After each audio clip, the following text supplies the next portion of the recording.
Everyone. इसके पहले वाला जो वीडियो था उसमें अकाउंटिंग रेशियोज पे इंट्रोडक्शन दिया गया था। उसमें मैंने बताया था कि ये जो अकाउंटिंग रेशियो है इन्हें 4 भागों में बांटा जाता है। पहला लिक्विडिटी रेशियो, दूसरा सॉल्वेंसी रेशियो, तीसरा एक्टिविटी रेशियो और चौथा प्रॉफिटेबिलिटी रेशियो। तो आज जो कुछ सारे सवाल बनाएंगे हम लोग वो लिक्विडिटी रेशियो पे बेस सवाल होंगे। तो ये जो लिक्विडिटी रेशियो है ये 2 तरह का होता है। कौन कौन सा भाई? ये लिक्विडिटी रेशियो कितने तरह का? तो 2 तरह का। एक होता है करंट रेशियो और दूसरा जिसे लिक्विड रेशियो भी कहते हैं या क्विक रेशियो भी कहते हैं या एसिड टेस्ट रेशियो के नाम से भी जाना जाता है। ठीक है, तो ये 2 तरह के लिक्विडिटी रेशियो होते हैं। और ये लिक्विडिटी रेशियो जो है ये किसी भी फर्म के उसके करंट लायबिलिटी पे करने की कैपेबिलिटी, उसके करंट लायबिलिटी के पे करने की क्षमता को बतलाता है। ठीक है, तो यहां पे हमें एक बात समझना है कि हमें करंट एसेट्स और करंट लायबिलिटी की अच्छी तरह से जानकारी होनी चाहिए, तभी हम लोग ये सारे सवाल बना पाएंगे लिक्विड रेशियो से रिलेटेड। तो करंट एसेट्स में क्या क्या सारे आइटम आते हैं और करंट लायबिलिटीज में क्या क्या सारे आइटम आते हैं वो पहले हम लोग देख लेते हैं। ठीक है, यहाँ पे ऐसे कर देते हैं, इस तरफ लिख लेते हैं हम लोग करंट एसेट्स। ठीक है, करंट एसेट्स में कैश इन हैंड, फिर कैश एट बैंक, उसके बाद इन्वेंट्रीज, फिर प्रीपेड एक्सपेंसेस या एडवांस एक्सपेंसेस। ठीक है, फिर बिल्स रिसीवेबल बीआर लिख देते हैं ना, और sundry debtors, bills receivable sundry debtors, ये दोनों जो है ये ट्रेड रिसीवेबल में आता है। ठीक है, ट्रेड रिसीवेबल, तो सवाल में कहेंगे ट्रेड रिसीवेबल ही लिखा मिल जाए। ट्रेड रिसीवेबल हो गया। उसके बाद में short term investment, short term investment, और इसके बाद अगर लोन कंपनी ने दे रखा है, फर्म ने किसी को लोन दे रखा है, तो short term loan, debit balance. ठीक है, ये भी करंट एसेट्स का पार्ट है। फिर आउटस्टैंडिंग इनकम या एक्रूड इनकम, कमाई हो गई है जो और अभी मिली नहीं है। उसके बाद में एडवांस टैक्स अगर एडवांस में पे कर दिया है तो वो, तो आमतौर पे यही सारे करंट एसेट्स होते हैं और जो सवाल में नहीं मिलेंगे आपको। ठीक है, तो ये हो गया। और करंट लायबिलिटीज में क्या सारा रहेगा? तो करंट लायबिलिटीज में आउटस्टैंडिंग एक्सपेंसेस या एक्सपेंसेस पेएबल, मतलब जो खर्च हो गया हमने अभी पेमेंट नहीं किया है, ये हो गया। उसके बाद बिल्स पेएबल, बीपी लिख देते हैं, और सन्ड्री क्रेडिटर्स।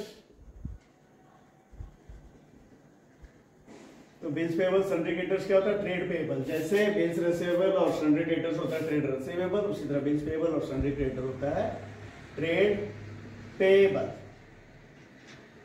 ठीक है, उसके बाद में शॉर्ट टर्म बोरोइंग्स या लोन, शॉर्ट टर्म बोरोइंग्स या लोन, अगर कंपनी ने लिया है, फर्म ने लिया है वो लोन, ये उधार लिया है, तो वो भी करंट लायबिलिटी हो गया। उसके बाद में टैक्स पेएबल, टैक्स जो पे करना है। ठीक है, उसके बाद में डिविडेंड पेएबल, कंपनी को जो डिविडेंड पे करना था वो अभी दिया नहीं है तो वो, या अनक्लेम्ड डिविडेंड। इसके बाद में उसके बाद में बैंक ओवरड्राफ्ट,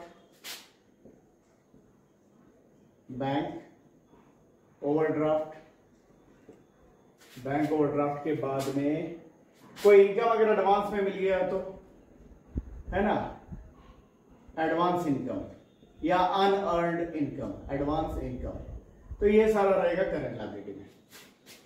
ठीक है, तो अब हम लोग बनाएंगे ये सवाल। ठीक है, तो कुछ सवाल है, जैसे एक सवाल यहां लिख रखा है मैंने, इसे बनाते हैं, फिर एक दो सवाल और बनाएंगे। ठीक है, तो जैसे यहां पे है क्या है, calculate current ratio from the following. हमें ये सारा जो इंफॉर्मेशन दिया है इससे करंट रेशियो निकालना है, उसकी गणना करनी है। तो करंट रेशियो का जो फॉर्मूला होता है क्या होता है, current ratio is equal to current assets divided by current liability. तो हमें इसमें से करंट एसेट्स को एक साथ निकाल कर टोटल कर लेना है और करंट लायबिलिटी को अलग टोटल कर लेना है।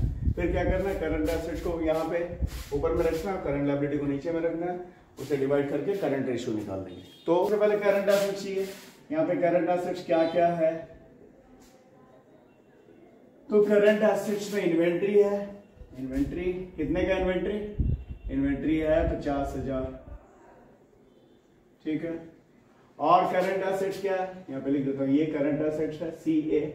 फिर ट्रेड रिसीवेबल, ये भी करंट एसेट्स है, कितना ये भी 50,000 है। प्लस एडवांस टैक्स, कोई भी प्रीपेड एक्सपेंस, वो भी करंट एसेट होता है, तो ये भी हमारा करंट एसेट है, एडवांस टैक्स। इसे भी लिख दिया यहाँ पे, कितना ये 4,000। और कैश एंड कैश इक्विवेलेंट, ये भी करंट एसेट है। हमारे पास कैश जो है कितना, ये 30,000, 30,000। और ट्रेड पेएबल तो लायबिलिटी है।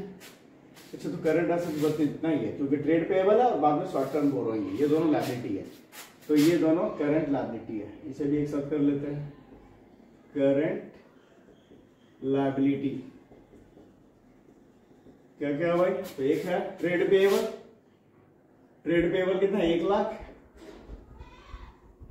और शॉर्ट टर्म बोरोइंग है 4,000। अब करते हैं, करंट लायबिलिटी का टोटल हो गया 1,04,000, और करंट एसेट है तो कितना था करंट एसेट, 50,000, 1 लाख और 1 लाख, 1,34,000, 1,34,000 करंट एसेट्स है, जबकि करंट लायबिलिटी 1,04,000।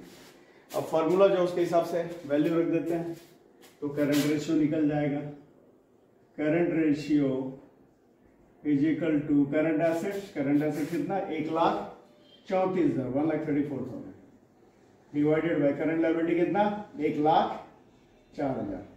इसे डिवाइड करें तो क्या आएगा, 1.29। तो क्या है, ये एक बार में कट गया, ये 1.29। आप तो खुद भी कैलकुलेशन करके देखेंगे, तो 1.29:1, 1.29 रेशियो 1, ये रेशियो आया करंट रेशियो, करंट एसेट्स और करंट लायबिलिटी के बीच जो रेशियो आया क्या है, 1.29 रेशियो 1। तो जो आइडियल करंट रेशियो है वो क्या है, 2:1। ठीक है, ideal current ratio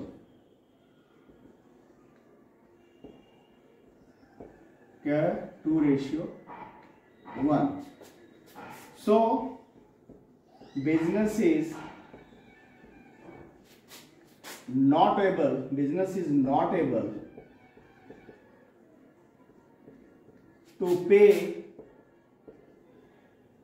his liabilities, current liabilities, ठीक है, पे his current liabilities।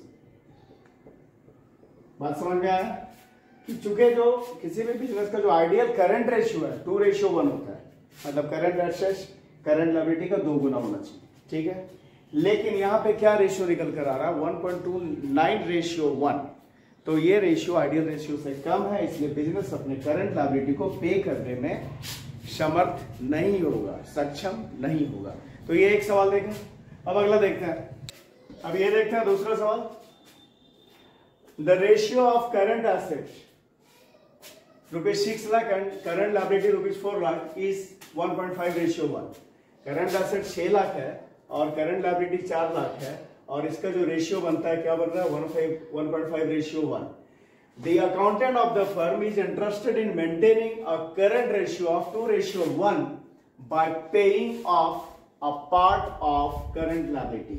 और जो फर्म का अकाउंटेंट है वो चाह रहा है कि कुछ लायबिलिटीज का पेमेंट किया जाए, लायबिलिटी के कुछ हिस्से का पेमेंट कर दिया जाए, जिससे कि अपने फर्म का, अपने बिजनेस का जो रेशियो बन जाए करंट रेशियो, वो 2/1 हो जाए। Compute the amount of current liability that should be paid. और हमें कैलकुलेट करना, कंप्यूट करना है वो अमाउंट लायबिलिटी का जिसके पेमेंट से ये रेशियो चेंज हो जाएगा, मतलब 1.5/1 से वो 2/1 हो जाएगा। तो सबसे पहले भाई करंट रेशियो बराबर होता क्या है? तो करंट रेशियो बराबर current assets divided by current liabilities. ठीक है, करंट रेशियो पहले हमारा पुराना वाला कितना है 1.5/1, मतलब 1.5/1। ठीक, और करंट एसेट्स कितना है 6 लाख, और करंट लायबिलिटी है 4 lakh.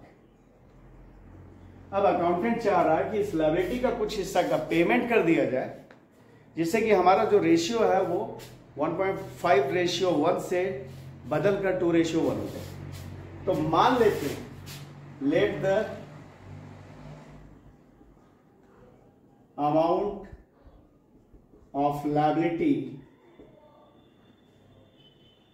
Paid, let the x amount, यहां पे let the X amount of liability paid। तो आफ्टर पेमेंट क्या स्थिति बनेगा? ठीक है, तो अगर पे कर देंगे तो हमारा रेशियो क्या होगा? चाहिए हमें, क्या चाहिए नया रेशियो 2/1, यानी 2/1। और पेमेंट करेंगे तो क्या स्थिति बनेगा? ये जो 6 लाख का एसेट है करंट एसेट, इसमें से एक्स अमाउंट पे किया है ना, तो उससे क्या होगा? अगर हम करंट एसेट से लायबिलिटी का पेमेंट कर रहे हैं तो हमारा कैश घट रहा है ना, तो करंट एसेट घटेगा, करंट एसेट से एक्स अमाउंट घट गया, और करंट लायबिलिटी से भी वो एक्स अमाउंट घट जाएगा। तो ये हो गया 4 लाख माइनस एक्स। बात समझ में आया? अगर हम किसी लायबिलिटी का पेमेंट कर रहे हैं तो लायबिलिटी तो घटेगा उतने से, और हमारा एसेट भी तो उतना घटेगा। किसी को पेमेंट किया, नगद दे दिया, पहले वो क्रेडिटर था हमारा 5,000 रुपए का, उसे 4,000 दे दिया, तो 4,000 अपने पास से कैश घटा, और वो जो लायबिलिटी जो हमारा क्रेडिटर 5,000 का था वो कितना रह गया? 4,000 उसे पे कर दिया ना, तो वो भी तो घट गया, 4,000 घटकर अब वो बात 1,000 बचा। तो वही बात है कि लायबिलिटी का पेमेंट एक्स अमाउंट का पेमेंट किया, तो एक्स अमाउंट का पेमेंट किया तो एसेट से भी एक्स अमाउंट घट गया और लायबिलिटी से भी वो एक्स अमाउंट घट गया। ठीक है, अब इसके बाद में क्या करेंगे? क्रॉस मल्टीप्लीकेशन करेंगे। तो कितना हो रहा है? 4 लाख है ना, 4 लाख दूने 8 लाख, और ये क्या हो गया 2x। ठीक है, मतलब 2 से 4 लाख और x दोनों को मल्टीप्लाई किया। अब इधर इस तरह मल्टीप्लाई करते हैं तो 6 लाख माइनस x। ठीक है, तो अब क्या करते हैं? हम इसे इस तरफ ले जाते हैं, इसे इस तरफ लेके आते हैं, तो 8 लाख माइनस 6 लाख,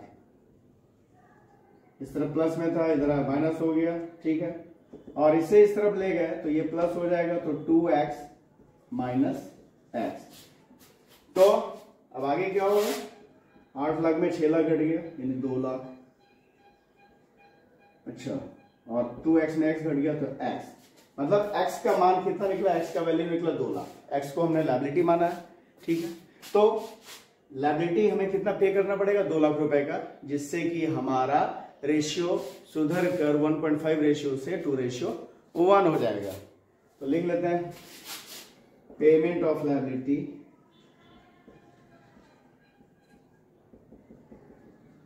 ₹2 लाख, ठीक है। ये हो गया। अब देखते हैं अगला सवाल। अब देखते हैं ये सवाल जो पहला सवाल हमने बनाया बिल्कुल वही सवाल है, पर वहां पे करंट रेशियो कंप्यूट करना था, कैलकुलेट करना था, और यहां पे लिक्विड रेशियो कैलकुलेट करना है, ठीक है। तो अब लिक्विड रेशियो के लिए क्या होता है, फॉर्मूला होता है लिक्विड रेशियो बराबर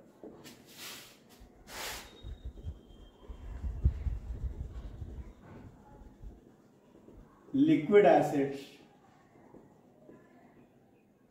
डिवाइडेड बाय करंट लायबिलिटी, ठीक है। और करंट रेशियो क्या फॉर्मूला था, current assets bye current liability. तो नीचे तो करंट लायबिलिटी है, ऊपर में बदल गया कुछ। करंट रेशियो में करंट एसेट्स होता है और लिक्विड रेशियो में लिक्विड एसेट्स होता है। तो भाई करंट एसेट्स और लिक्विड एसेट्स में फर्क क्या है, तो जो सारे करंट एसेट्स हैं वही लिक्विड एसेट्स हैं, केवल प्रीपेड एक्सपेंस या एडवांस एक्सपेंस और इन्वेंट्रीज को छोड़कर। क्या बताया, जो करंट एसेट्स हैं वही लिक्विड एसेट्स हैं, लेकिन लिक्विड एसेट्स में क्या दो छोड़ दिया जाता है, एक तो प्रीपेड एक्सपेंस और दूसरा इन्वेंट्री, उसे छोड़कर बाकी जो है लिक्विड एसेट, ठीक है। तो भाई लिक्विड एसेट क्या क्या है देख लेते हैं, क्योंकि हमें लिक्विड एसेट चाहिए और करंट लायबिलिटी चाहिए। तो लिक्विड एसेट्स में क्या क्या है, तो है क्या बताया मैंने, इन्वेंट्री को छोड़ देना है, ये लिक्विड एसेट्स में नहीं आता है, जबकि करंट एसेट्स में आता है। उसके बाद में ट्रेड रिसीवेबल है, उसको ले लेते हैं, ठीक है। ट्रेड रिसीवेबल रहेगा 50,000। फिर एडवांस को भी छोड़ देंगे। क्या बताया मैंने कि इन्वेंट्री और एडवांस एक्सपेंस या प्रीपेड एक्सपेंस, ये दोनों को छोड़कर बाकी जो भी सारे करंट एसेट्स हैं वही लिक्विड एसेट्स में, मतलब ये दो छूट जाता है, इन्वेंट्री और प्रीपेड एक्सपेंस। तो ये दो छोड़ दिया। अब रहा ट्रेड रिसीवेबल, फिर कैश एंड कैश इक्विवेलेंट, कितना, ये 30,000, ठीक है। और तो करंट एसेट्स में, सॉरी लिक्विड एसेट्स में यही दोनों है, ये कितना हो गया 80,000, 80,000। और करंट लायबिलिटी तो वही जो था, तो करंट लायबिलिटी है हमारा 1 लाख का ट्रेड पेएबल और 4,000 का शॉर्ट टर्म बोरोइंग्स। क्या है शॉर्ट टर्म बोरोइंग्स, तो बैंक ओवरड्राफ्ट 4,000। तो ये हो गया 1,04,000। तो वैल्यू पुट करें तो liquid ratio is equal to liquid asset कितना 80,000 डिवाइडेड बाय करंट लायबिलिटी 1,04,000। अब इसे करेंगे तो क्या आएगा 0.77:1, ये रेशियो आया लिक्विड रेशियो, ठीक है। तो इस वीडियो में इतना ही। अगर वीडियो पसंद आया तो इसे लाइक करें, चैनल को सब्सक्राइब करें। Thank you.